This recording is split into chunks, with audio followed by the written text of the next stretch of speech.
We have an opportunity to enrich and expand our minds today, and we are so fortunate to have the folks from the Institute for Learning in Retirement, also known as ILR.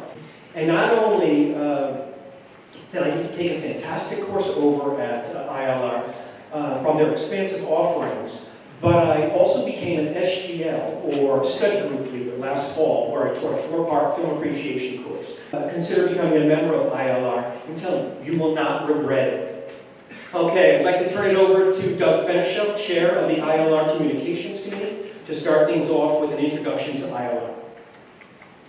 Thank you very much. And thank you all for coming out on a gorgeous day. This spring is here to learn about the benefits of lifelong learning and how ILR can help you do that. I am the chair of the Communications Committee, and that's what gets me the opportunity to speak with you today. And I've been a member of ILR since we moved to Connecticut 5 years ago. And this semester, I'm taking classes on democracy to dictatorship, dark money, taking a class about a group of slides that were taken during the 30s and 40s by a photographer hired by the Works Progress Administration in Latin America, documenting the life of women in Latin America. Happens to be taught by my daughter-in-law, who's a professor at Florida Atlantic. Taking a class on AI, something that we're all dealing with, whether we like it or not. And I'm taking a class about strange elections. So hopefully there'll be some good classes there. You're also going to hear from 2 of our SGLs, our study group leaders. That's what we call our teachers. And we have Louis House here and Hedda Kopf, and I will introduce them to you in a few minutes. So what is ILR?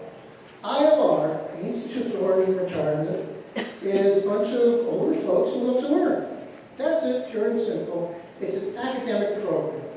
And here she is, with my left hand. It's an academic program that creates a college-like atmosphere without the testing, without the grades.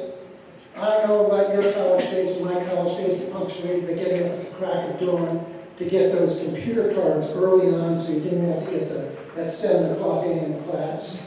And it covers a wide range of topics that I'm going to go into a little bit more in a minute or two. We started around 1989. It was started by about 40 area retirees who wanted to create what they refer to as a mini university. Remember what that means? That's what they wanted to do. They were inspired by programs like Rhodes Scholar, was it Day University or something? And we all get these emails. They decided there would be no entry test. You do not have to sit for the SATs or the LSATs or the MCATs, whatever you need to get involved with ILR. You just need to come. You don't even need to be a high school graduate. You just want to be, you got to be curious and you got to want to learn. They call the classes study groups rather than classes. They call them study groups. I'm going to go into some of the details of the classes in a few minutes, but as Holly said, this semester we're offering about 40 classes. We have everything is in the printed catalog, and we have these on the table in the back for you to look at, and everything's online. Here are a couple of the subjects that might be of interest to you. Poems. That might be great. I guess the class is going to decide that. Dismantling age bias. Now, who in here has not run into age bias? Yeah, I don't see one hand up. So we're going to have a class that talks about that. A walking tour. A walking tour of New Haven's Prospect Hill area. Mahjong for beginners and a refresher class. Talking on. A class about from democracy to dictatorships. For those of you who are into science, a look at 5 elements that have brought us to the point we are in the world and that are going to influence our future. So it's a wide range of classes. Some of the classes are on Zoom, so you never have to leave the comfort of your armchair. Some of the classes are in person. And the ones that are in person are far, far away. They're in Woodbridge, they're in Hampton, they're in Orange, they're right there in 15. They're 15, 20 minutes away? Yeah. So it's not far to go. Some of them are hybrids. We're doing things like a walking tour in Chester, Connecticut.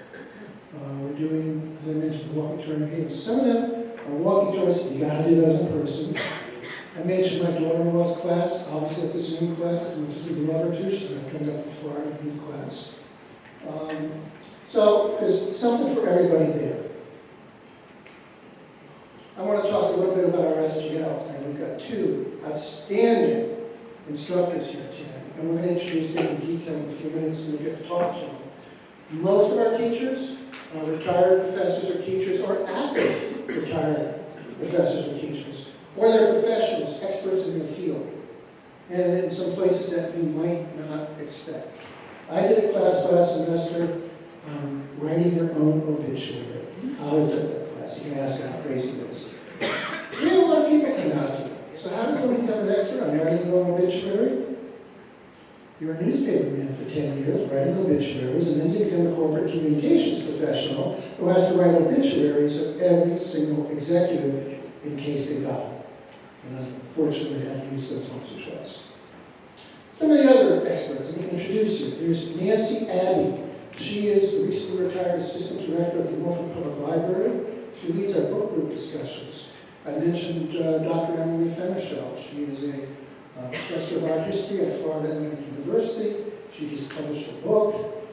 Let's see, Stephen Archer is one of our folks, and he had a highly successful career working in various roles at GE Capital. I think you learned a little bit about this finance, being a financial planner. He's going to talk a little bit about doing finances for himself.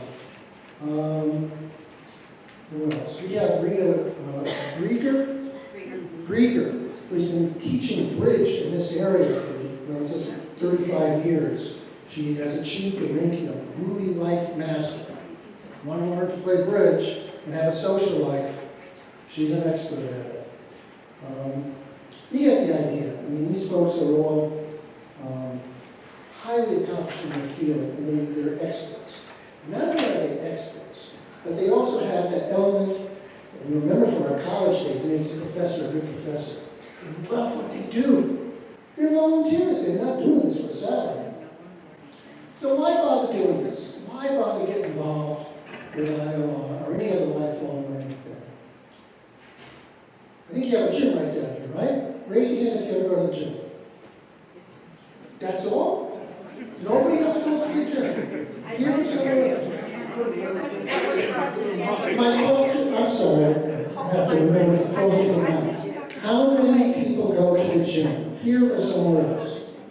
How many people like to just go take a nice long walk? Yeah. And why do we do that? Someone said good exercise. Why do we care about good exercise? Helps your mental acuity. Helps your mental acuity. Well, good exercise helps your what acuity? Physical. Your physical acuity. And what helps your mental acuity, Phyllis? Pardon me? What helps your mental acuity? Tell me. The cortisol or the, not cortisol, what's it called? This is what happens when you don't rehearse. No, I didn't. I wanted you to tell me that what helps your mental acuity is mental exercise. Yeah, but also physical exercise. Well, it does. You're absolutely correct. You're absolutely correct. And you know, when you're walking around, you see things, you think about things. But, did you have something you want to say? Just wanted to add, you don't want to forget the spiritual. You want your old Greek triad of mental, physical, and spiritual all together. Absolutely. And you know, some of our classes talk about that. We have classes that address that. You're actually good. Okay. So you can see, I'm not going to read the screen to you. You're big boys and girls, and you know how to read the screen. But you can see what it says about long-term memory and that sort of thing. If you're going to do mental exercise by learning, it's going to have a lot of benefits. It slows cognitive decline. We may not talk about it much, but it's something we're all terrified of, isn't it? Keeps your social skills sharp. That's why you live in a community like this, right? Keep your social skills sharp, to meet people, to talk to people, to boost your self-confidence. When you can have a discussion with someone, or you learn a new skill, you come out, it makes you feel good. It makes you feel like you can do something else. And again, while we live in communities like this, prevents isolation. We also know from reading that isolation is a really bad thing. You atrophy very quickly when you're isolated. It's also a way to just make some new friends. By self-selection, you're going into a group of people with the same interests you are. You picked a class because you're interested in that class. Well, so is everybody else in that class. It's a good foundation to make a friendship.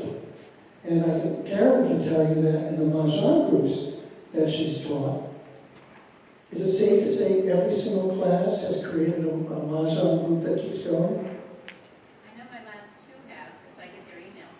Yeah. They like the teacher. She doesn't noise. But you're going to make new friends, that's my point. And, I know we're not supposed to talk about this. God forbid we do it. You might have fun. So, no talk like this would be complete without an academic study. There's tons of academic studies out there. Just Google something close to staying mentally sharp and find all these studies. But I like this one because it really points to what we're talking about. This was a university study that identified two groups of people who were over 65. One group was asked to do crossword puzzles. Who's done a crossword puzzle here? We've been doing crossword puzzles since we started to learn to read, right? Now, if you do the New York Times crossword puzzle, it's a little challenging, but it's still a crossword puzzle. They asked another group of people to take on one of two new, fairly complex tasks. Digital photography. Do we have any photographers in here? Yeah, a few photographers. Digital photography may be easy, but to do it right, you gotta learn a lot of stuff. If nothing else, you gotta think about composition. Or quilting. Karen's a quilter. I see how complicated this can get. Putting the pieces together, coming up with a design, all the things you have to learn to do that. It's complicated. So you can read the bottom line. After 3 months, the one group that was doing digital photography or quilting was compared to the group that did crossword puzzles. Those are the results. Which group do you want to be in? So what it's telling you is that after 3 months, those doing the more comprehensive skills, the digital photography and quilting, showed a wider range of improvement in overall memory. Improvement, not just retention, improvement in overall memory compared to the group that just did crossword puzzles. And again, I ask, which group do you want to be in? And if nothing else, try it, you'll like it. I used this line on some kids that I worked with at the Griffin Hospital the other day. They looked at me like I was crazy. No idea where this came from. If I was selling you wine today, at this point I'd be putting out the Dixie cups and pouring a nice red or maybe a white into it and telling you to come and try it. So, we have two of the finest wines we can offer. I want to introduce to you Lewis House and Hannah Cobb.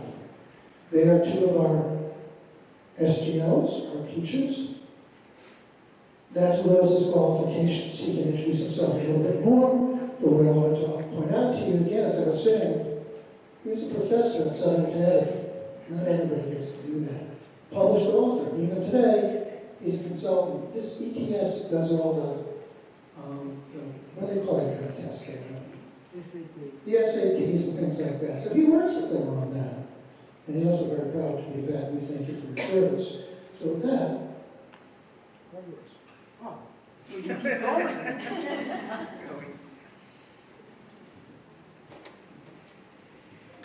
Hi, my name is Lou House, and I greet you. I consider myself lucky Lou, who sort of stumbled through life and always landed on my feet. Worked my way through college, and then got a present from Uncle Sam, and found myself in the Army.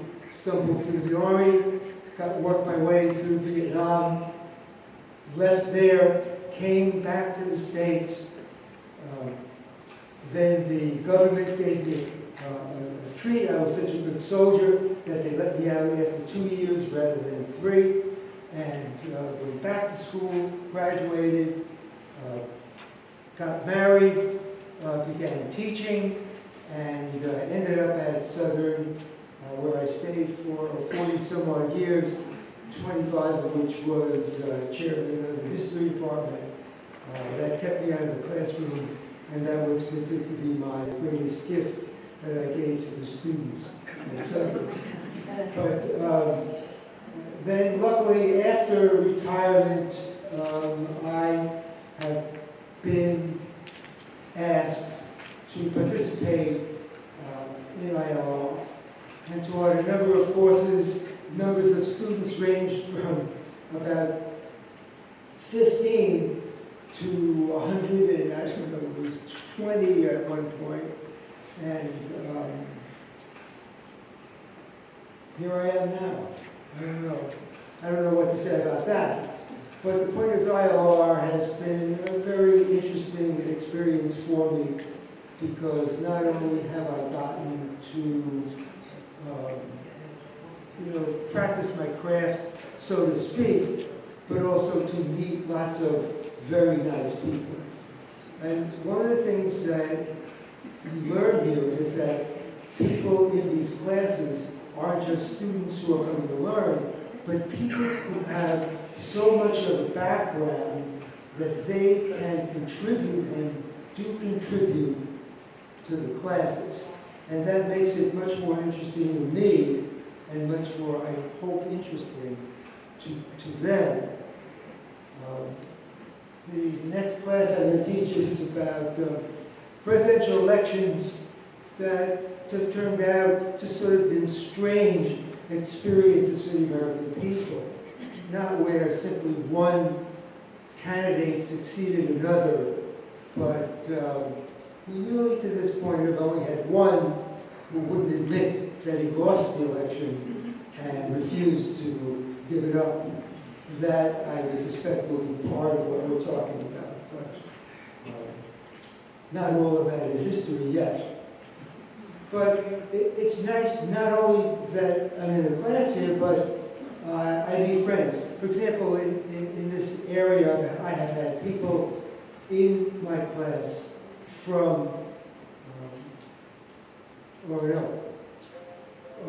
We have good friends.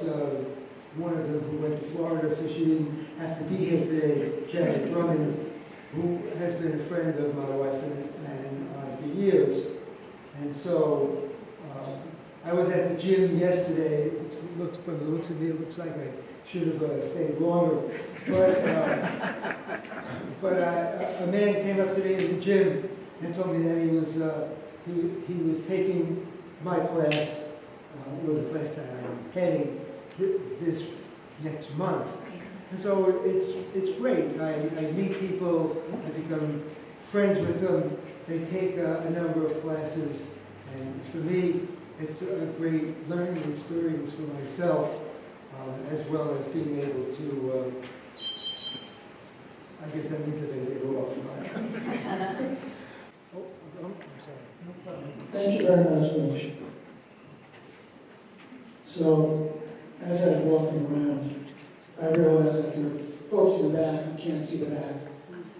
Louis Mitch is a professor emeritus at Southern Connecticut State. He's a published author of books, articles, both, okay? And as I mentioned, he's a consultant to ETS. As he mentioned, he's a veteran. So let me just tell you about some of these classes, because some of you can't see them. This class he taught was Americans at War, non-military, but how war affected people at home, how society impacted. The Bill of Rights and the Constitution of today's America. I know a little challenge, no matter what side of the spectrum you're on. The Supreme Court, America's America. Controversial presidential elections, that's what we're doing this semester, right? I'm in your class. Supreme Court cases, America's 10 worst presidents. Oh, I bet you had some fun with that one. 60s, a historical perspective. Not that any of us know anything firsthand about the 60s, right? The meat decade, the 70s, American post-war, in the U.S. in relation to our South American neighbors. A wide range of topics that Lou has a lot of expertise in. I want to next introduce Hedda, and I'm going to read this before you come up, since I can't see it. I'll let you introduce. Absolutely. So I can talk about that? Absolutely. Thank you, very bossy. Thank you. So my name is Hedda Koff, and I've been teaching literature, I guess, since I graduated from college. I started teaching at the high school level in Brooklyn, New York, which is now the borough, right? Then moved to Boston and taught at Simmons College. Then when we moved to Connecticut in 1980, I was very lucky to get a job at Quinnipiac College when it still had Quonset huts, a few Quonset huts, I see people nodding, and it's now a university. And I stayed in Quinnipiac for 32 years, started teaching in the English department, and somewhere around the early 90s, I somehow managed to start a women's studies department, accidentally, because that really was my passion, women's literature. And so from the 1990s until 2012, I taught women's studies and gender studies. And when I was going to say graduated, when I retired, I felt like I couldn't stop doing what I love to do, and so I began working with ILR. And I think this will be my 11th year with ILR, which means that I've taught about 20 courses. And the great joy of that is that I get to choose what I want to teach or discuss with the group. And I get to figure out how I put my books together. So for example, great reads, contemporary fiction. These were books that I had read recently, like Hamnet, which I loved, or This Is Happiness by Niall Williams, which I also love. And so when I find books that really speak to me, I try to put them together in a way that will make sense to the group. One discussion that I led on Pulitzer Prize winning American writers, I went all the way back to the late 1800s and early 1900s. Edith Wharton was the first woman to win a Pulitzer Prize. Willa Cather won a Pulitzer Prize, as did Catherine Ann Porter. And many of us read those books when we were young, sometimes as high school assignments or college assignments. But to revisit them as mature adults was absolutely fascinating, because the books had so much more and so many different kinds of things to say to us. For example, I remember Willa Cather, the narrator is a man, and he's writing about a woman, Antonia. And what he says about her, I know that when I read it as a young woman, I didn't understand what a somewhat misogynistic person he was, and how sexually repressed he was. But reading him with the filter of a mature woman and feminism and all the growing that we've done in terms of the culture, the book said so much more. It was really fascinating. So, Pulitzer Prize winners of 2023. That's the series I just did in the fall. Usually the Pulitzer Prize is one book each year, but last year the judges couldn't decide between Demon Copperhead by Barbara Kingsolver, people are nodding, a fantastic book, which I did in 2 parts because it's a very long book and it's so wonderfully rich and there's so much to talk about that we did it in 2 sessions. And the other book was Trust, which really reflects the kind of books I like to choose, which are books that require us to really, what I call, unpacking them. They seem to be one thing, and then as we read and think and talk about it, we realize there's a lot more going on. So for example, Trust seems to be a straightforward novel about a financier, a very successful New York financier, who makes a killing on the stock market and manages to survive the crash of '29. So you read that part of the book and you think, okay, it's a good read. And then you get to the second part, and it seems very familiar, but also different. And you realize you're reading the quote-unquote autobiography of the character from the first part. You get to the third part, and it's written by a woman, and she's telling you how she helped the man in the second part write his autobiography. So what is going on here? Well, that's what we do. We talk about what's going on. And what's going on is that in addition to the stories we're reading, 1, 2, 3, and 4, which is actually a diary, we're asked to think about who gets to tell the story. Is it the novelist? Is it the autobiographer? Is it the ghostwriter? Or is it the person who's writing in her diary about what really happened, which is the wife of the man that the book is about, or seems to be about? So it's a puzzle, it's thrilling, and what I love most is when I choose a book that afterwards people in the group say to me, I have to read it again, because it's worth reading again. And that's the other part of all of this. I try to choose books, in fact, I insist to myself to choose books that I'm willing to read 3 or 4 times. Because every time I teach it, first I read it to see if I want to teach it, then I read it to take notes and prepare it, then I read it before I present it, and I've presented it more than once, I reread it again. And there's a very, let's say, limited number of great books that one can read 3 or 4 times.